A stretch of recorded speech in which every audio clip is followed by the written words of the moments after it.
All right, welcome back, everybody, to another episode of the Welcome to the J podcast. I am your host, 12, Jahenns Manigat.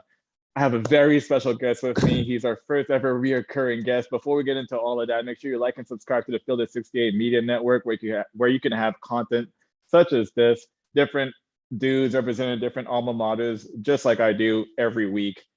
Today, we have a man who is 4-0 against the Huskers while in uniform for the Jays. He's played pro ball in Denmark, Estonia, Cyprus, Mexico, Taiwan, Romania, Hong Kong. The list goes on. He's the first return guest, as I just mentioned. He is affectionately known as Big Swag. He is the pride of Waukee, Iowa. Will Artino stepping back into the J with your boy. What's good, Willie? What's going on, bro? Glad to be back. I'm so happy to see you, man. Every time I we know. chop it up, I get so excited.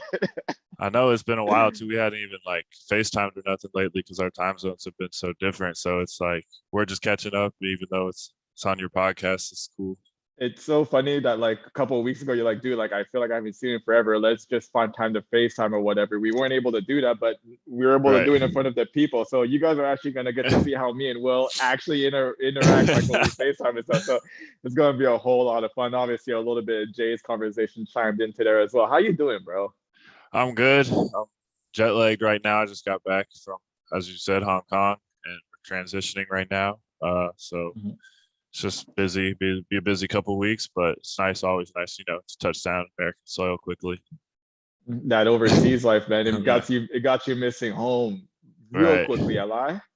No, it's just it doesn't matter how good the place you go is. Like Hong Kong was great. We loved it. And but you just touch down and it's always nice. You hear English again and people are a little more annoying because it's easier to tune out the other languages. But you got all your choices and the prices in Hong Kong it was price gouging. It was like $10 for some cheese. And I go to the grocery store today, it was $2. I was like, what is going on?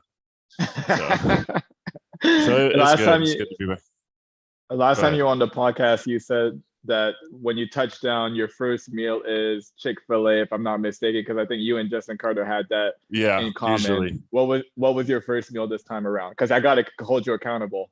Wait, so we touched down in Dallas, and I hadn't had Mexican food in a while. I saw a Mexican food restaurant, but my first meal outside of when I got to Tennessee was Chick-fil-A.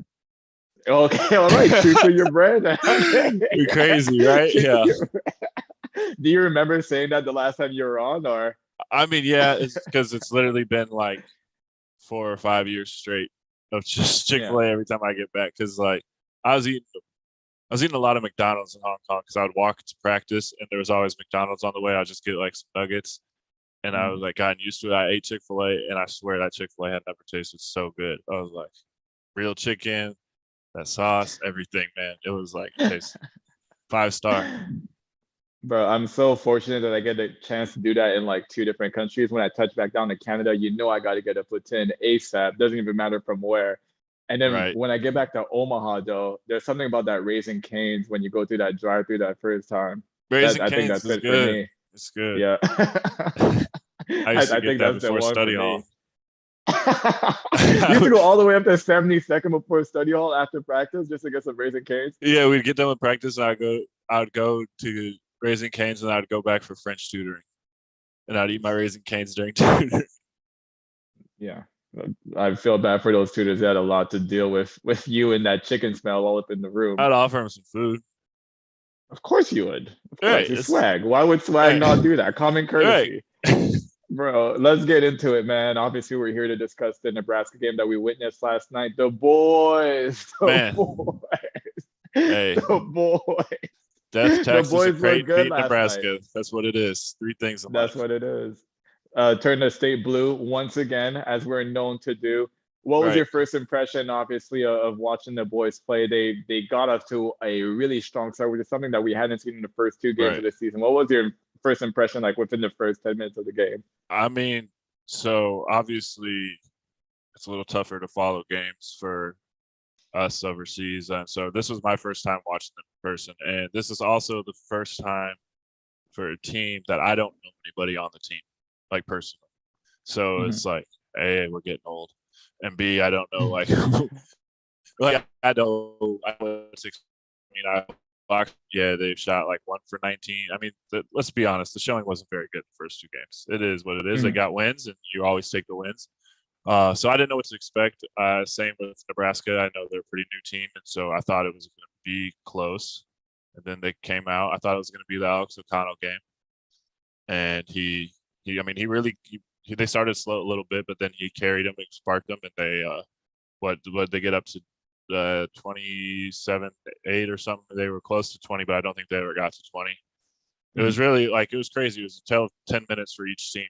Really, like both teams, all of a sudden Nebraska put their own run on there, and you kind of were like, oh, what's going on? But the boys, they went in there. I think I'm gonna miss your Canadian boy. I can't remember them. I'm Ryan gonna Nemhard, baby. yeah, We'll I talk knew I about was him a gonna little miss bit him. later, but I want to hear your Yeah, take on him, though. I mean, so he went in there in Nebraska as a true freshman starting point guard and had a 22 and something. And I mean, Mhm. I was watching the game and all of a sudden popped up. He had 18, and I was like, when did he get 18? Like he's so smooth, and he really is a talented player. And they're going to be. I think this will be a game that we can look back on if the team starts making a run and puts things together and be like, that was the game where everything kind of started clicking for him. I mean, I think they have the pieces to be outperform expectations. Obviously, the class has been the highest rated class, and so the talent's going to be there. And if they put it together at some point, they could, top last year's team. Not saying this year, but I think if the team stays together for the 4 years, they'll have a chance. You mentioned that you thought that was going to be kind of like an even game because both teams are either young or don't have the experience of playing with each other yet. You actually tweeted about that yesterday. Yeah. And then when you saw us going to run, you quote tweeted yourself saying, never mind as far as like a close game being nip and tuck. Right. I think both you and I are both irrational Jays fans, having played for the program, having played for Coach Mack. Yeah. Obviously, some of the coaches are still there with Murph, with Lou still being out there. Right. So we still have close ties to the team. So when we see the boys go on a run like that, I was thinking the same thing too. I was like, oh, we blowing them out. This is going to be my senior year all over again. Right. I mean, it is. It is what it is with Nebraska at this point. Like, obviously, it's always a rivalry, and you're going to want to win the game. But whenever we get on those runs against them, you just kind of think it's not gonna finish well for them. But kudos to them. They stayed in there and they fought hard, and it was a really, really good basketball game. I was going to say, you said you didn't have a chance to watch the first two games, but if you did get a chance to watch the first two games, you would see that the ball movement and the player movement for the Jays, especially while they were on that run, was so much better than what we had seen in the first two games. Yeah, they were missing shots, but were they the best quality shots that they could have had? Most Jays fan, seeing how Coach Mack runs his offense, would say, not so much. But this was your first impression of watching them play live. Yeah. How did you feel about the way that they moved the ball and shared the ball, especially in that first half? I thought that's funny because I was thinking about that today. Actually, I was thinking about the game a little bit. Obviously, trying to run through it again, just so I was like sharper with what we talk about. But I was thinking there's a few times where they shot some wilder shots. I don't necessarily look. I'm coming from Hong Kong. I just seen the wildest shots in my life in practice for 3 months. So some of these shots were they were. I think they were good shots, but were they the best shots? There's a few shots that they made that I felt, okay, you could probably one extra that into the corner or kick out. There's a couple of tough pull-ups like that. And then there's a few that they missed that was like, but they're young. We went through this, and obviously, like me, I redshirted.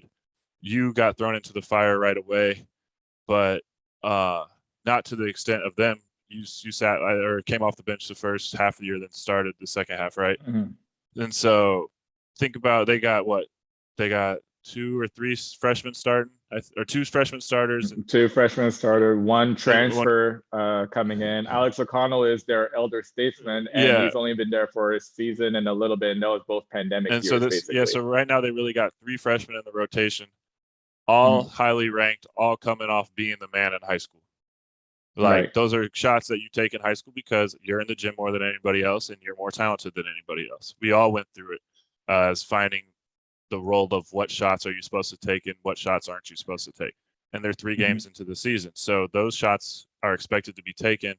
And I think Mac's doing a really good job of letting the guys find themselves. And then at the same time, I'm sure he's telling them after, you know, in film, we all know the film's detailed, and he's going to break it down, and there's going to show them that those shots, like, okay, 3 seconds, 4 seconds on the shot clock, take that shot.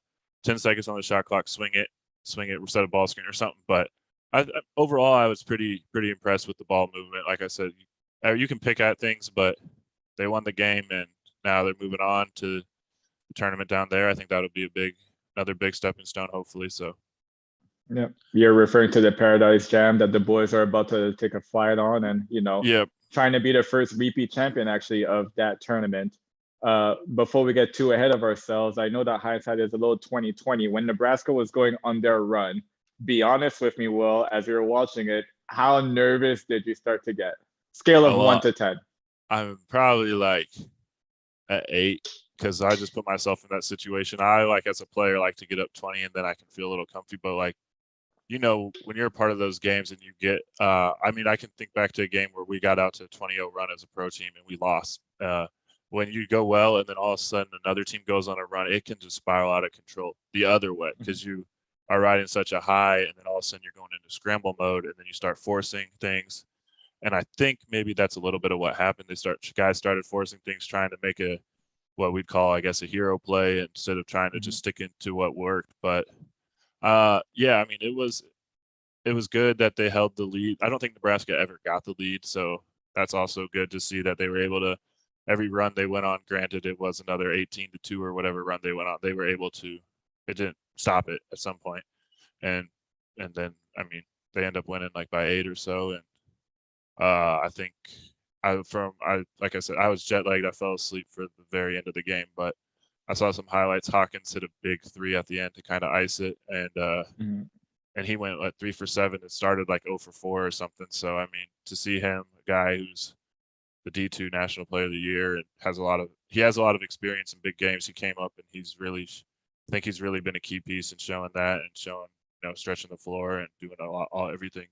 3 double-doubles already. So. Yeah, my nervous meter was probably around like a 5-6, and I'll tell you why. It wasn't as high as yours because I just felt like the shots that Nebraska was taking and making were not sustainable. They were taking some quick jack up threes. A lot of them like really didn't go with the flow of their offense. It just kind of came out of nowhere where guys were just saying, you know what, I'm going to do it myself. You're talking about Crane taking some hero shots that kind of let the momentum dwindle a little bit, go down a little bit. But what Nebraska was doing was hero ball times 4. They were just coming up. They're just coming down and just launching threes, and they just so happened to go in, and I just felt like that wasn't sustainable. You know what I mean?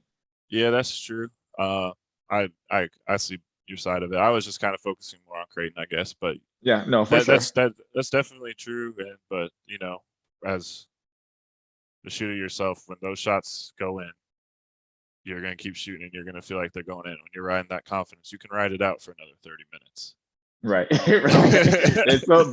It's so funny because we just had a game where like I made my first 3 when I came in, and then I missed like my next 4, I think. But in the back of my mind, I kept saying, "Oh, I'm gonna make another 5 today." Right. Like, so I know exactly what you're talking about. Like, once you get that confidence going, like nothing can really stop that. So that can be a dangerous thing. But when you look back on some of the shots that Nebraska was taking, and a lot of it was challenge shots as well, maybe off of the offensive rebound, kicking it back out, guys flying out the shooting, and they just so happen to make it. If I'm Crane, I understand that might not be the strength. That might be the shot that you're willing to, I guess, live with. But I just didn't feel like that was sustainable in my opinion. I definitely agree. Just in Nebraska with all the fans, I don't think there was an empty seat in the house. I didn't see much blue.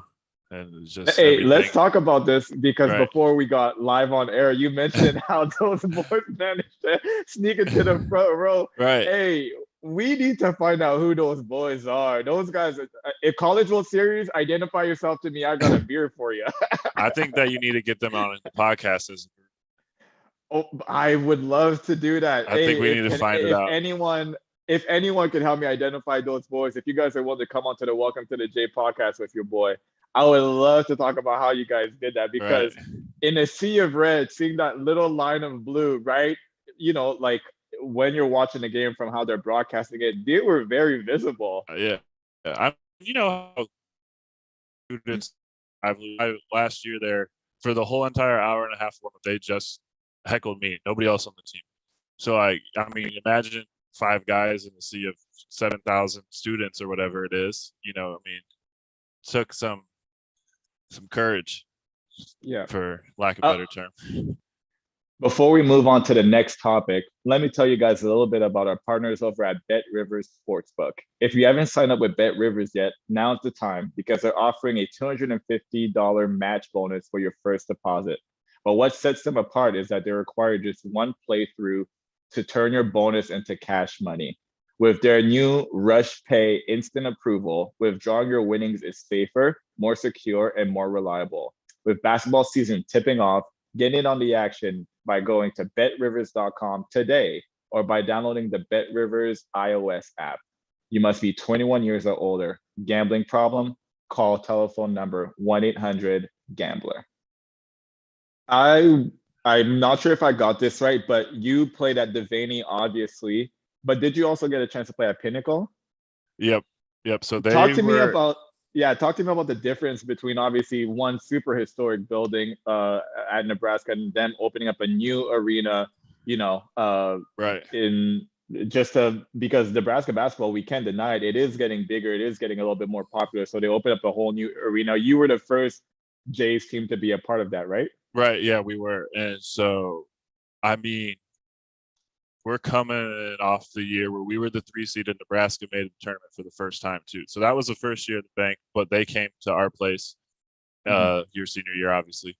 So then, so we are coming off of, I think, a loss at against Tulsa or something. I can't remember what it was. Yeah, we had whatever it was, and that was supposed to be Nebraska's best team. Obviously, it was a down year for us. And so, I mean, they came out, they hit 2 threes, and it was crazy environment. It was really loud. It was all the lights and the whole shebang of the display. Yeah. I mean, it was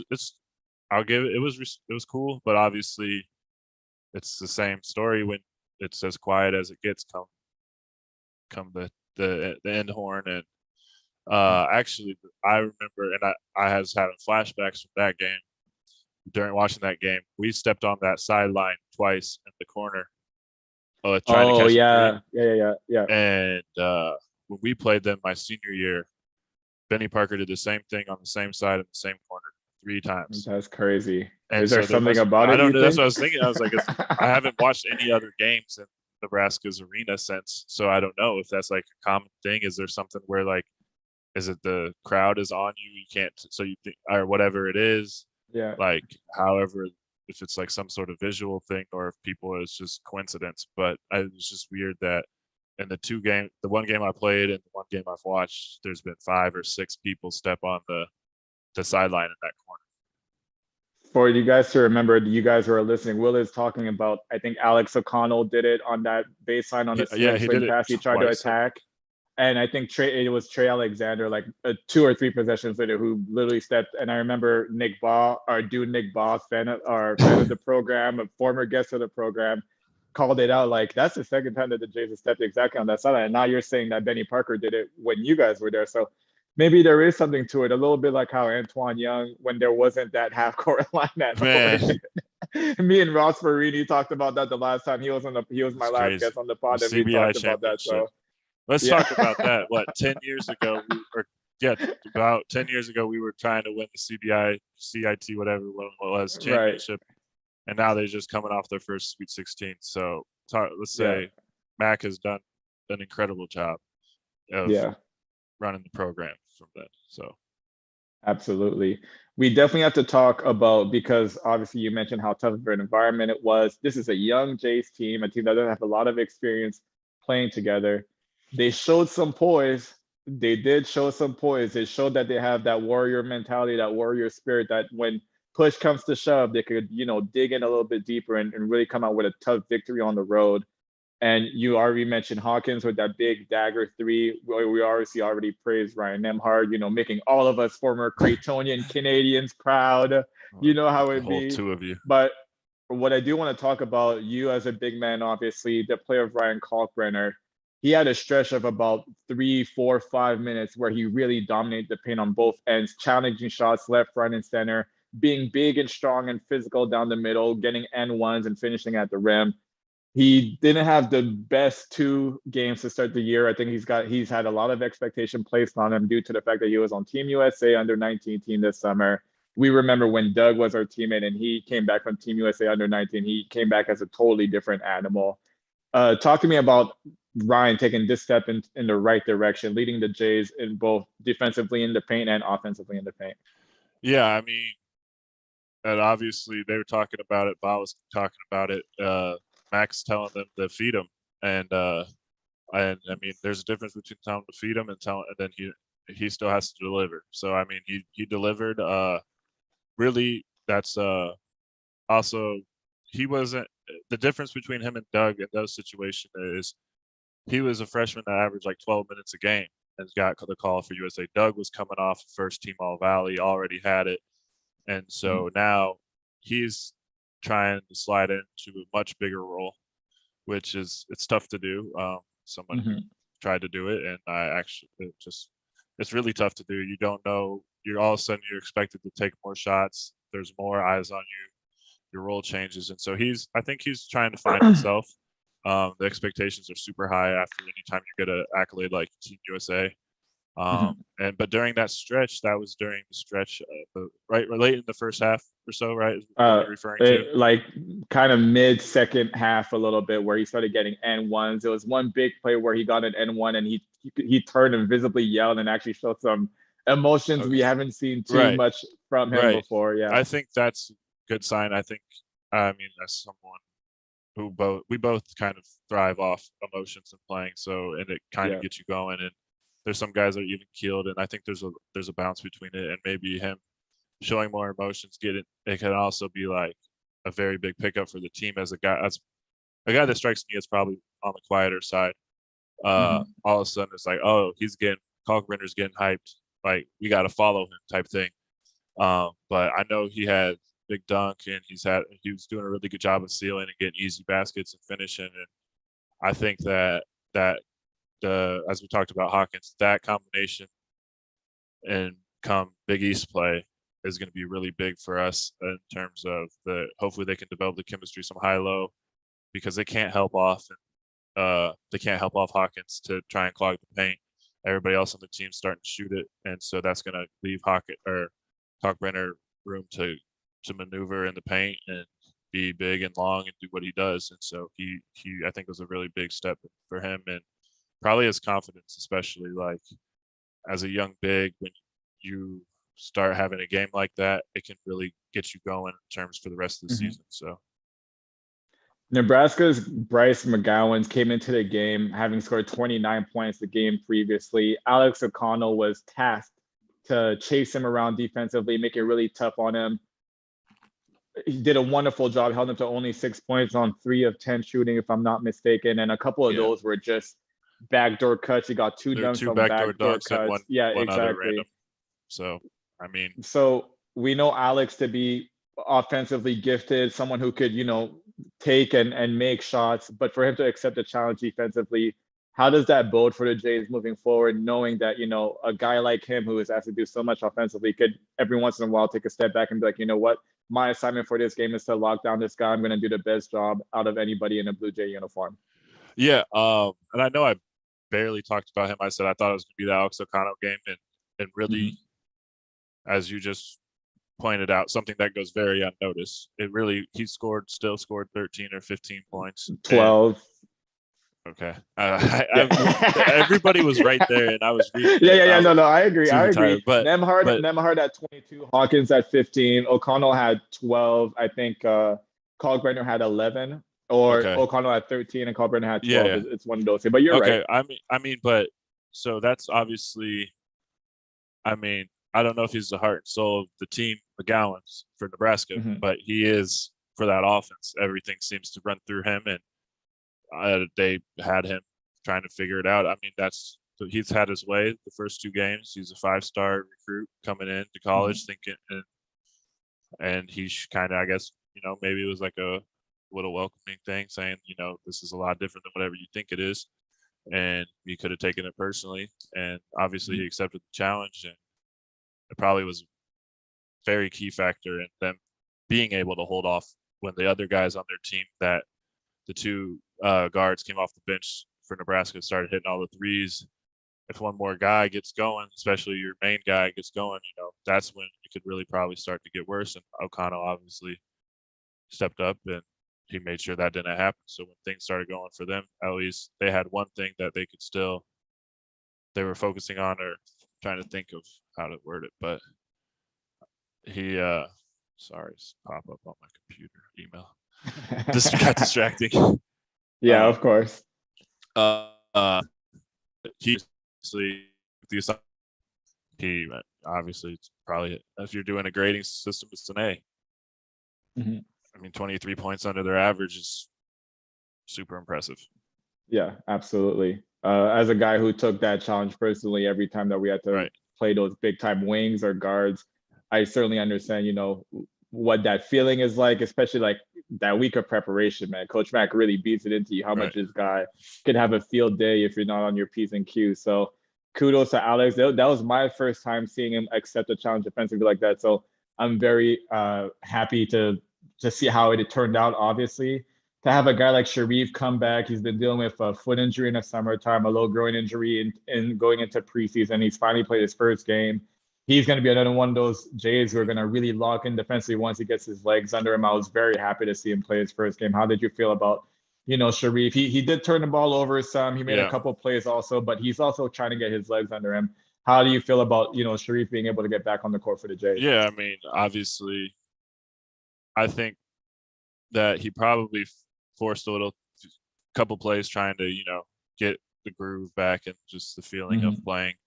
But overall, I mean, he didn't seem to be too hampered by the injury, which I think is a plus. He was able to go out there, give some minutes. He played hard and he's made some plays. He had a nice little step back, mid-range, and beautiful step back. That looked like what I'd be working on in the summertime. That change of direction, a little open hip, step back. I love that.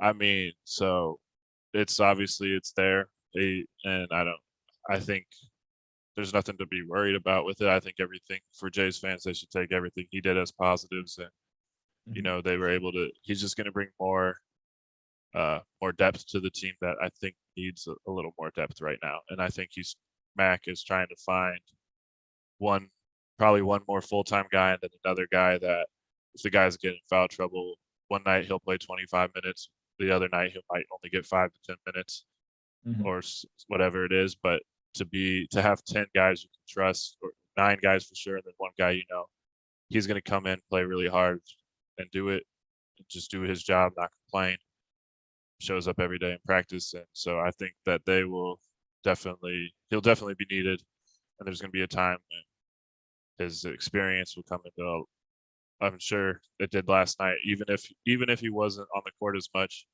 I'm sure in the huddles he was there talking experience, because I think he's the only one on that team that's played in front of a crowd for the Nebraska Creighton game. So go ahead. No, I was going to say, I think also him being from Omaha, how much he wanted to come back. Like, to be honest, the way that I saw he was moving around, we know Sharif to be the quickest guy on the court. Like his anticipation, especially defensively, is like none other. So obviously seeing him a little bit of a step slow, I could tell that was the game like Coach Mack couldn't tell him he had to sit out one more game to make sure he was right. I feel like he definitely came back maybe a little bit earlier than he should have, because being an Omaha kid playing against Nebraska, that game probably meant that much to him. Right. So definitely a good sign. And I just think there's so many positive takeaways from the game for a team so young. And like I said earlier, I think it's something that when it comes to March, if the boys are rolling and the talk for a bubble or for the NCAA tourney, it's a team that a game they can look back and spark their season. Absolutely. Overall, the Big East in these Gavitt games, as of the time that we're recording this is Right. 4-0. Right. When is the Big East finally going to get the respect that it deserves nationwide, man? I'm hearing people talk about now, like, oh, like it's a fluke, the Big East, blah blah blah blah. When are we finally going to get the respect as a conference that we deserve? Yeah. I mean, we played in it. We know it's tough. It is. I mean, and the thing about it, it's only gotten better since we were there too. It's a basketball conference, so all eyes are on basketball. It's appealing to play for. You play in the Garden for the tournament. Yeah. I mean, it's Nova's won 2 national championships. They've had there's been. I mean, it's just you can't every year multiple teams win these Thanksgiving tournaments. I mean, I think it's starting to get there, but it's obviously not viewed as the same as Big Ten, Pac-12, and quite yet. But to the people that know basketball and not to the average fan, they know that it's the casuals don't know, but the people who watch, right. If you know, me? you know, and you got to respect Big East basketball. It's not like they said. It's not your father's Big East is what they would say when it started, and it's Right. not. It's different. It's a different brand of basketball. It's a more skilled brand of basketball now. I think Creighton's really stepped in there and kind of changed the way basketball in a sense is played. There's not as many of these big 300-pound centers that are just bullying through. Everybody's trying to match the let it fly mantra that we have, and it's making it a really exciting brand of basketball to watch. I'm glad that you mentioned that. It's not your father's Big East, and I think that's what people are trying to hold this current Big East to. Like, yeah, there's not 19 teams, and the top 4 teams are super good. The bottom 5 are really trash, and everybody else in between is just trying to fight for a decent NCAA berth. This is a conference where every game matters. The top team is winning by like 1 or maybe 2 games every year. The middle of the pack is really, really strong, with it being nip and tuck. And then, like, there's obviously in every conference one team who's just going to have a rebuilding year where they have maybe a young team, whatever the case may be. In the preseason predictions, the Jays, the boys, were predicted to be 8th in the Big East. I know Coach Mack is using that as bulletin board material. From what you've seen from the team, where do you think they may rank? Obviously, it's so early to tell, but I just want to hear your super early prediction.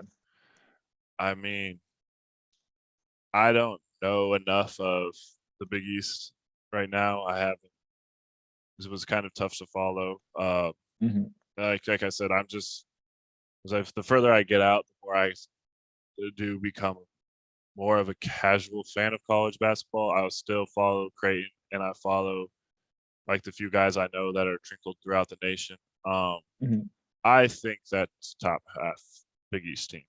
And I think the top half Big East team is an NCAA tournament team. So I think that there's no reason that you don't set your goal for the NCAA tournament the same as it is every year. But sometimes you set it with hoping you hit a home run, get lucky with the team. But I think this is a team that has the talent to go to the NCAA tournament for sure.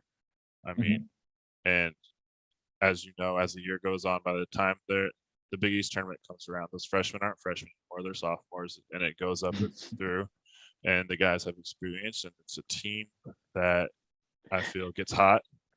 It's a team that has a lot of talent, and they showed last night they can get hot quickly, especially, and starts out, they can make some noise. So, bro, I'm just laughing because what you just said, like, it lets me know that you play for Coach Mack. Like, that is like the most Coach Mack thing to say. By the time conference tournament comes around, freshmen aren't freshmen anymore. They're sophomores. He used to tell us that when we were babies. Yeah, I mean, my dad used to talk like that. I think that maybe is just a old school thing, but it's a true statement. So we'll ride with it. Well, shout out to the boys. Obviously, winning on the road, always tough. Winning at Nebraska, certainly tougher. In a rivalry game where all eyes are on them. Everybody in the state was watching that game, and they definitely repped really good for the old heads like you and I. Geez, we're getting old, aren't we? Well, I came into the locker room today talking so much trash. I got a teammate who went to Ohio State, and I just started talking so much trash about how the Big East is beating the Big Ten this whole Gavitt game. So, bro, we got to talk about, obviously, I mentioned in the open, you were 4-0 against Nebraska. you already talked about like Coach Mac and how detailed he is in film session. Talk to me about like the week leading into a game versus Nebraska or versus Wichita State or versus Marquette, some of those rivalry games. Talk to me about like Coach Mac, his intensity and what you remember from those weeks leading into games like that.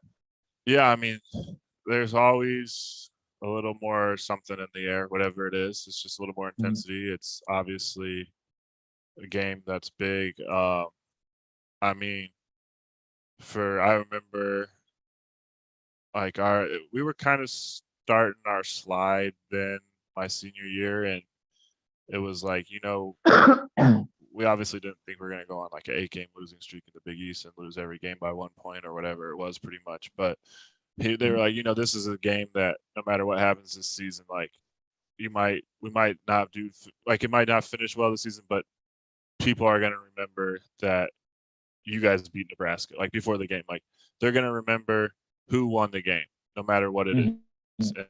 And especially here, that because time or school history. And so, I mean, we were locked in, and that was when we wanted. I mean, it's just everything is just a little more intense. Everybody knows what's riding on the line, even though it's been.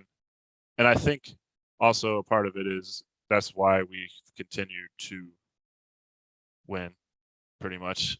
Whatever it is out of the last, but it doesn't matter. Like we never take them lightly because they want us. They want to beat Creighton.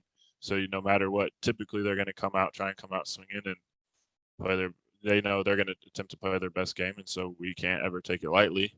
Those Wichita State games back in the day were very intense. I mean, that team had 2 guys that ended up in the NBA.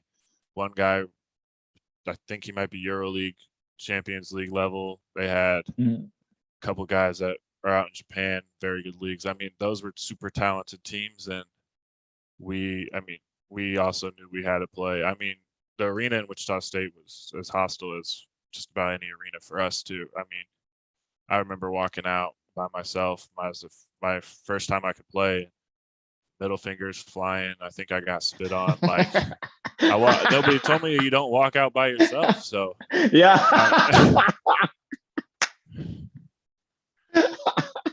So I mean, you're just trying to be a good guy, trying to get some early shots. I'm just trying to go to warm-ups and Artino, censored word, you. I'm like, geez.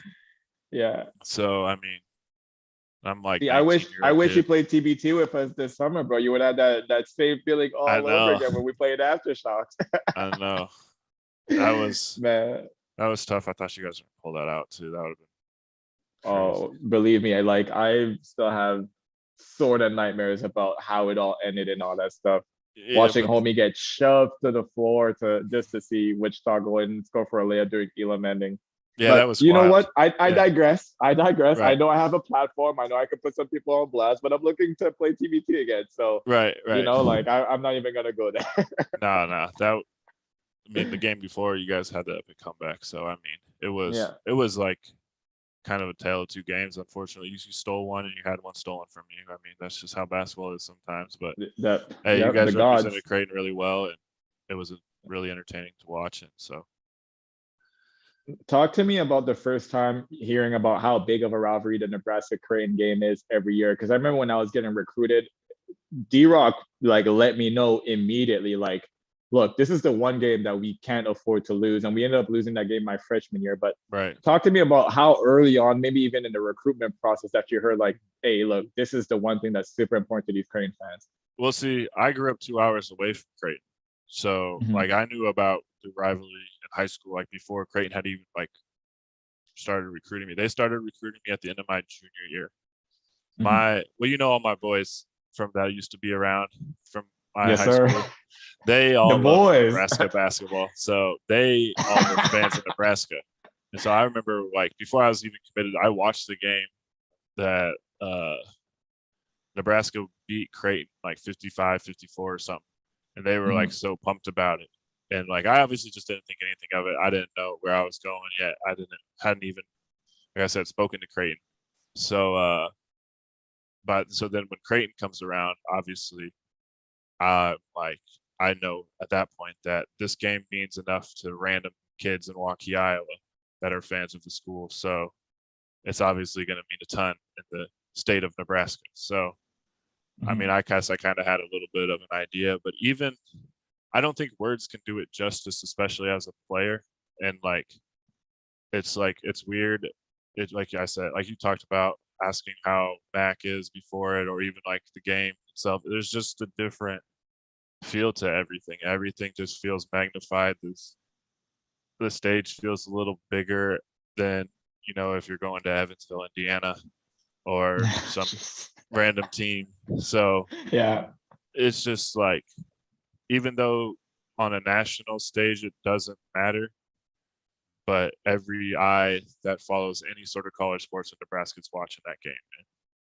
And it's a fun game to be a part of, and I'm thankful I got all 4 wins. It's something I can hang my hat We on. talk, yeah. So. Easy, bro. I wish I was 4. I was 3-1, and I still have a little bit of a sour taste in my mouth because of how we let that game go in my freshman year. We were right there. It was a nip and tuck game. I think it ended up being like in the 60s. It was really tough for us early on against them, but we kind of figured it out. And we've won 9 out of the last 10. I think that's the number that you were trying to refer to. I think maybe basically 9 out of the last 11 if you mentioned my freshman year, but we kind of cut that out to make it sound just a little nicer. Just to make it sound just a little nicer.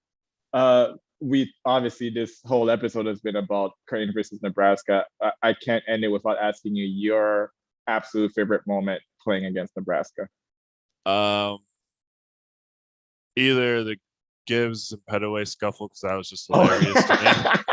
I mean, like, that's just funny. It's just two guys. It's like, it was just destiny for them to do that. 2 guys that probably hated each other and just were both scrappy guys for both teams. And that, and then my senior year, I mean, just being that Nebraska was preseason ranked, we were expected not to be all that much. And we came in there and took their best shot. We took our shots on the chin, got down like 10-0 or something, came back, and we were able to pull out a win at a time when probably even like our own fans really probably didn't think we were going to win that one. I mean, and then unfortunately we weren't able to use that game. That's blasphemy. That's blasphemy. I think anytime you say it's a Creighton Nebraska game, I think all of our fans are all the way locked in. As irrational as it may seem to be at the time, I can't put it on our fans to think that they didn't think we were going to win that game. I don't know. I guess, but it just felt that everybody in the media, take it back to the media. Then there it is. Media. That's better. That's better. Yeah, that's what I would say. The media had kind of just the damn media. Right. This is me acting like I'm not on this side of it now. The damn media. You guys don't know what you're talking about. But you're on the biased side of the media. You host a podcast about Creighton. What are you supposed to do? Right. 100%. There's no other way I would like it. You're not out here writing articles for everybody. You're right. But no, that's good to hear. I remember Coach Mack sitting on the scoreboard on that little side piece with Doc Sadler, forcing him to get a technical. That's one of my favorite moments for sure. Playing that Gibbs Petaway that was a heavyweight fight. Like, I was a little bit in like the bottom of that scrum too. And if you go back and look at the footage, I'm like one of the first guys there to try to separate them, talking a little trash to Petaway at the same time. Right. I mean, that game just going up, what is it, like damn near 30 in the first half? Like, right. That whole game, but obviously that moment ends up overriding everything in that game, because when you think back to that game, that's what you think about. At least, me. I mean, the whole game itself, it was those 2 games, I guess, that just in general, the last 2 I played, probably. I don't particularly, I remember some my freshman year, but I don't really remember. Those other 2 are getting foggy in my memory because I'm getting old. Yeah, because you're getting old. I'll give you one more though. It was my junior year, your retro sophomore year, when Josh Jones went down at pregame. That is one of the more, I guess, iconic moments for me during my tenure for the Jays, just because of how, do you remember how close we were to calling that game? Like, Coach Wright asked us, do you guys feel like we can still play the game? And after like maybe 3 or 4 minutes of us talking to each other, we all came out with the conclusion that Josh wouldn't have wanted us to, Right. not Yeah. hoop for him right now. So that's the reason that why we was even crazy. stepped onto the court that game. Yeah. Yeah. And shout out Josh. He's doing Shout out good now. Jonesy. You already know. Yeah. Right. Everyone knows he's healthy. He's out. He's hosting Mhm. his karaoke thing out here, doing his thing. And Hell yeah. Jonesy's I out here. mean, Jonesy's a businessman. While y'all yeah. playing around out here, Right. Jonesy's a So businessman. But he's gonna be back on the podcast soon. I actually got in touch with him this week. He'll be back on the podcast soon. He's got a lot of things that he wants to announce. Obviously, Jonesy's always making moves, especially in the greater Omaha community. So you already right. know what it is. Right. Speaking of announcements, I know you're back in Omaha right now for a short amount of time. There's a little bit of transition happening in your life Right. right now. Do you want to speak on it a little bit, or is this something that you just Yeah, don't want I to? will speak about what is at the media, and obviously, it's when I make an announcement, it's going to be like it probably won't ever reach there. But over the last few years, we have been my agent and I, which is our agent. Actually, Yep. we have the Shout out, same Bo. agent. Shout out Bo for real. We have been working since I was in Taiwan from 2018 to 2019 for a season, and they didn't allow back, but the whole entire time we had been in contact with their national team, and I have finalized my naturalization to become a member of the Chinese Taipei national team. We'll be moving to Taipei or to Taiwan in a couple weeks. We're waiting on our visas right now, so that's why we're back. And then when we get that, we'll fly out there, and I'll be a member of their team for at least 2 years, depending on how it goes. And today we committed to a team. I can't speak the team's name in case I don't know. They're wild. They love basketball over there. So they might end up finding this, and so I can't say the team until we get all the details wrapped up and everything. Yeah. But it's been exciting. It's been stressful last month or so. Just trying. I was like we talked about earlier. I was in Hong Kong, and I thought I was going to play the whole season in Hong Kong, and then go to Taiwan. But then the way everything worked out, we have World Cup qualifiers in February, and I would have missed the finals in Hong Kong. And the team, they were great with us. Took care of me while I was there, everything, and ended up saying terminating my contract, which it was okay with us. Obviously, we make some moves sooner to Taiwan and start being there. And so, I mean, it's been a blur these last probably 2 months since we officially kind of got stuff rolling in October as far as the government side of things that had signed our initial contract then, and then everything was finalized within a month or so ago, and that's all out in the media, so it's okay for me to speak on. This is the first time publicly I've spoken on it. It's exciting. On the J, baby. No better person to break the news, and it's been crazy, and now it's hectic out here right now. We like I said, we flew from Hong Kong to Dallas, and then Dallas to Tennessee, where my dad is. Drove from Tennessee to Omaha. We go see some people on Saturday, see my mom, and then next week for Thanksgiving we got to go see my wife's parents, and then at some point in between all that we got to go to Denver to go to the embassy to pick up our visas, and so it's just a ton of stuff to do. But yeah, the way I call it is it's good stress. It's problems I've wanted for a long time in my life. Kind of where I came from and what I had to go through overseas to get to it. So I'm extremely grateful, and it's really a blessing, and I'm excited for it. Excited for the new opportunity, something that I've worked my whole life for. So, bro, me and you, like we've been staying in right. touch all over these years. You're like a baby brother to me, my bigger baby brother, and I know your journey, man. Like I know exactly like what you've had to go through. Obviously, we share the same agent. Right. I don't think that's coincidence either. I think it just kind of fate that it ended up that way. It actually got us much closer than we were even when we were in college. Right. Being able to you chop were it actually, up. So, when I was going through my agency change, you were with a different agent at the time that I was going to potentially look at going through, and you said, well, I'm switching to this guy. I didn't even ask anything about it. I was just like, I guess I'll see if he wants me to. And obviously he took me. So, I mean, it's who knows what would have happened if I picked somebody different. It was all, it was all fate. And so big thanks to you for showing me.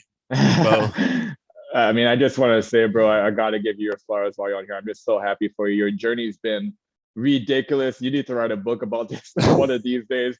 Maybe you'll sell out like 50 copies, but 50 people's lives are going to be changed when they hear about the nonsense you've had to go to get to where you are. It's a story of perseverance, a story of sacrifice. And, I'm just really proud of, where you're at right now in your life, the road that you're traveling on, bro. And I'm just happy to kind of be a bystander on that journey. So I'm proud of you. I'm happy for you, bro. And obviously from my end, it's nothing but love. Always wish you nothing but the best always. of luck. Yes, sir. You guys about to take the Polish title, so see what's going on. Hey, we out here working. What's going on after this year? We out here working. How is it out there playing with Maurice?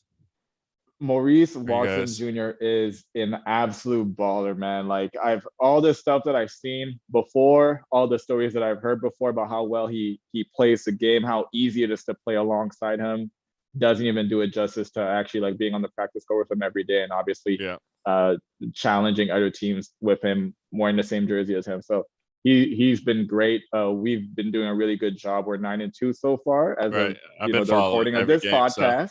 We're both playing really well. We both have we're lining ourselves up to make some big noise out here in Poland. So things are good on my end. I appreciate you asking. Yes, always. I mean, it's always good. I'm always following. It's funny that you're playing with him. I played with 2 teammates overseas too from Creighton. Yeah. Isn't that wild? It's so wild. So like never in a million years I'd be like, oh, I'm gonna end up out here with these guys, and then all of a sudden you get out there and you're like, oh, you're with them, and so it's always interesting. But yeah, you guys are doing your thing out there, especially in a very good league, and probably we're a team that was overlooked, and now you guys are making large noise and showing that you're someone that can make a run. And so we'll be following, we'll always supporting, and we'll get back on Warzone soon, maybe, huh? Yeah, bro. We need to do. I got the PS5 now, so it's different out here. We gotta get back on there. I need somebody to collect the cash again. I'm a cash collector. I'm the cash collector. My defense is trash. My shooting is horrible, but I could collect cash for you and drop it for you guys to pick it up and buy me back after I die. That's basically what it is. Man, me and Z be on like every day, so whenever we can make it work.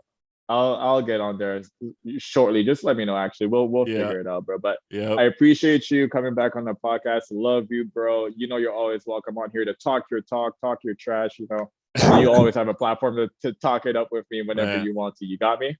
Yes, sir. It was fun. It's funny. I might be the only person that ever say, "Hey, let me on." I was just joking for real yesterday. Though. That was the first time Will actually hit me up like, "Hey, let me come on the podcast. I want to talk about this Nebraska game." I'm like, "Bro, you got it. Let's go. Let's get it." He hadn't. I think he hadn't announced anybody yet, so I figured maybe he needed to guess, and I was just I'm back in the States. We can make the time work, and so happy it worked out, and enjoyed the time talking with you as always, brother. My guy. Make sure to like and subscribe to the Philly 68 Media Network. As always, I appreciate all you guys with all your feedback, hitting me up, reaching out, telling me that you're listening and that you enjoy the content. If you guys keep liking it, I'm going to keep talking. That's just how it's going to go. Will Artino, once again, love you, bro. Appreciate you stepping into the gym with me. Any last words you want to say to Bluejay Nation before we sign off? Roll damn Jays, right? Roll damn Jays. As always, go Jays. You already know what it is, man. We'll talk to you soon. All right, Well. All right, sounds good, brother. Thanks for having me. Yes, sir.